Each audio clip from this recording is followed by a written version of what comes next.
Welcome back to my YouTube channel. For tonight's video, ayan, ito na book natin. So welcome to another episode of Cook With Me featuring the Home Alone Diaries. Ayan, so may panibago na tayong segment, Cook With Me, and yan, medyo maganda yun. Anyways, and samahan niyo ako today magluto dahil nga magluluto tayo. And ayan, excited ako sa ating gagawin for today kasi hindi ko naman to first time na ginagawa din. So parang, let's see, vegetarian atake. So, okay, magluluto tayo ngayon ng beef loaf from Wagi. And syempre, with a twist to guys. Kasi, syempre, hindi naman, ito lang naman yung bubuksan natin, tapos pipirituhan. So, ayun, gagawin natin siyang kagaya ng musubi guys. Pero, with a twist, which is using this beef loaf galing sa Dali. Ayan.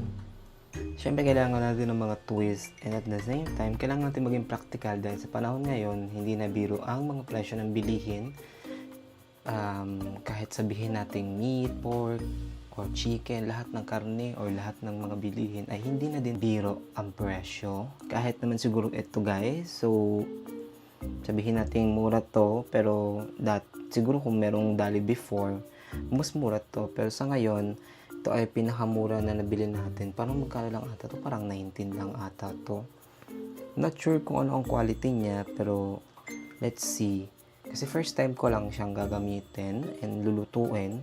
So, yan, naisipan ko magluto nito dahil may mga ingredients naman tayong pwede nating gamitin. Kagaya na lang nitong pork bulgogi. Kagaya na to. And soy sauce, toyo din tayo, and at the same time meron din tayong sugar na po pwede para later. So maya maya lamang ay ayusin natin to dahil saglit lang naman ito, at dahil mabilisan lang nagsaing na din ako.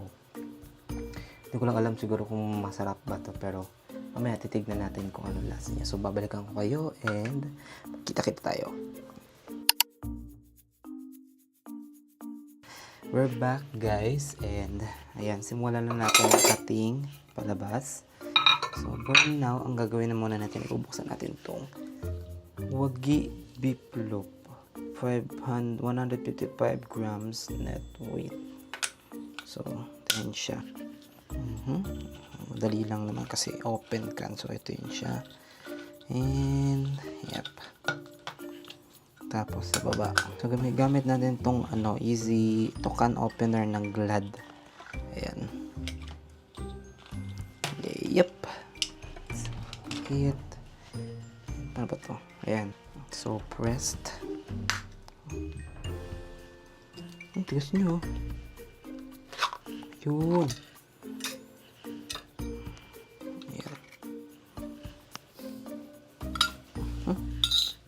Ayan. Paano ba pag ganito ba or pag ganyan? So ganito na lang kaya. Small portion.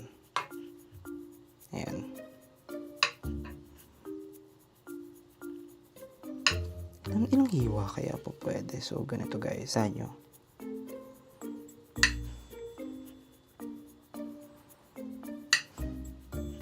Ayan, so by the way, suot ko yung aking mahiwagang apron. Yes. So, meron tayo dito ilang slice to. 1, 2, 3, 4, 5, 6, 7, 8, 9. So, 9 slice.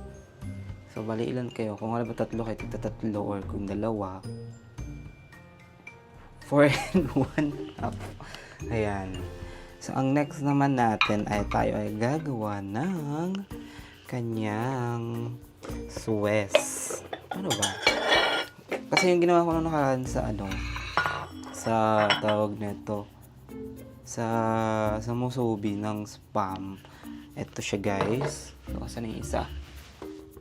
Meron akong kasamang manda. Ayan. So this one, ito tatlong to. toyo, itong pork bulgogi sauce, tapos ayan, asukal. And ano ba, paano ko ba ginawa yun? Una ay naglagay muna ako ng konti na ito guys. Ayan. Ng kutsara. Hindi, dalawa. Tapos, final is sukal na parang kalahati ng kutsara. So, tingko okay na to. So, konting mix. Ayan. So, ito na siya guys. And what next is, tayo ay magpre-prepare ng ating lutuan.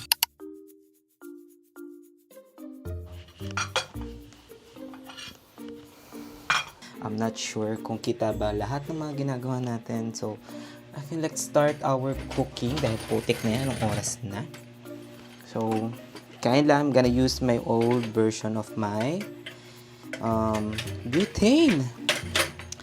Nasabi ko to sa vlog ko before na mas bet ko yung butane na parang meron ditong accessible na ano. Alam niyo parang may connection siya ng gas. Kaso ito kasi wala. But it's okay kasi nga, diba hindi naman need kasi nga ang excited ako dito dahil guys sa bahay kapag mag-isa or kapag mag-isa naman talaga ako kapag halimbawa kakain ako like ganito or halimbawa magluluto is once lang sa isang buong araw. And I'm not sure kung normal ba yun, pero feeling ko hindi kasi diba dapat thrice or twice kang kumakain. But for me, once lang dahil hindi kasi ako pala kain. Dati malakas talaga ako man. Pero kasi napagtanto ko na parang you have also control what you eat din dahil hindi naman na tayo pabata. So that's it. And yun, dun ko lang din napagtanto yung ganun. Kasi nga, diba, importante pa rin naman makapagluto tayo. So that's it. So in that way, magpainit muna tayo ng una nating lulutuin. Charis. So, pan. And I'm not sure kung meron pa tayong matitirang gas or butane gas. Kasi kinakabahan din ako kung wala na. Wala na. So, pan preheated and a little bit of oil. Hindi kasi pantay ito eh. Ayan, oil. So, therefore, painitin ko lang muna tong natin. Konti lang naman na mantika. And by that, okay na yan siya. So, konting init lang siya guys. Kasi kapag OA or konting init lang. You know what I mean kapag, diba, pag hindi mainit yung pan, dumidikit siya. So, I think okay na to siya. So, ilalahat na natin to dahil kasya naman to lahat.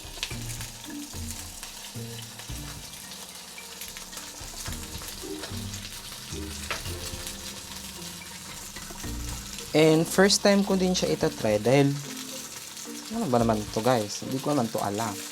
Sana lang siya dalahin. So, ini-imagine ko lang din kasi kung kung pwede sa sa spam, why not to try this one? Diba? Para malay mo, diba? Ayun. So, ito toast lang natin siya. I mean, as in talagang toasted. Para mas magamit natin yung sauce.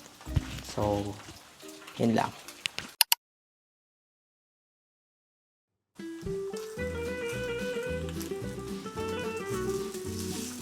Bilis na pala siya toast.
So, that's it, guys. Ready na siya. So,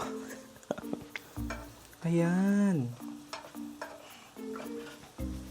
Ayan siya, guys. Sobrang malasa niya. Charis! Hindi.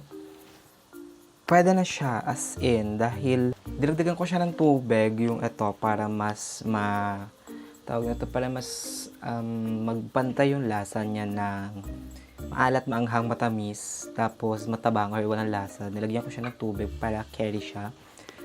And by that, atin siya ito-transfer here sa maliit nating bowl. So, let's just transfer here kasi maliit lang naman to. Ayan. Okay. Oh my God. Parang tamis niya tignan. Pero konti lang naman yung asukal na nilagay ko. So, ayan siya. Tapos, yung konting ano niya, sabaw niya. Ayan. Parang humba na ata ito. So, ayan. Ayan siya, guys. Cute to. Cute. Kasi ang dark niya masyado. Pero, carry siya. Pasok. Perfect. So, ang next naman natin, guys, is itong ating plain rice. Nalagay natin siya dito. Sayang yan siya. Kasi para siyang yung atake niya parang tocino. Yan, so not sure kung carry ba ito. Yan.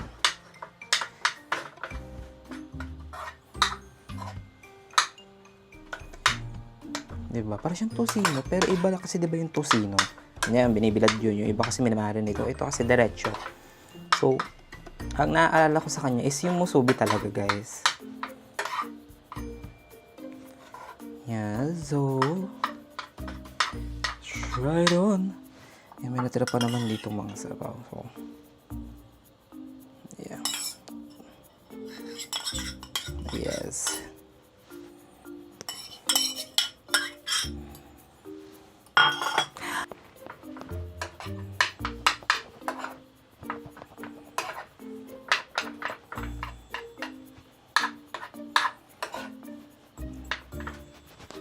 Oh my God.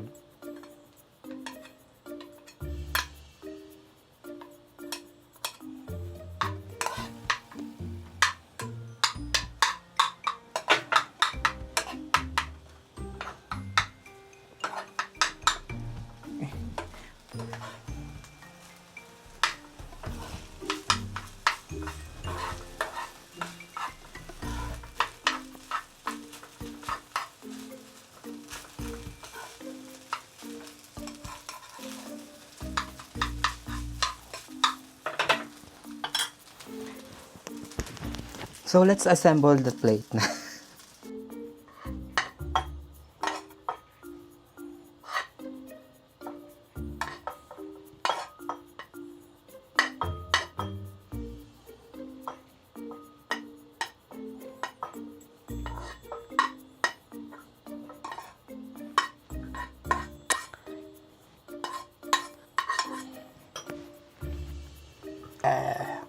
Okay. Let's start. Basta yun na yun.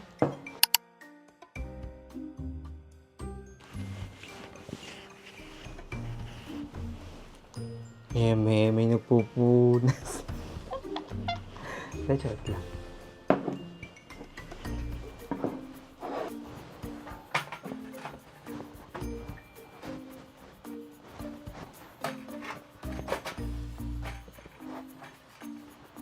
Where's the disgusting hate it too.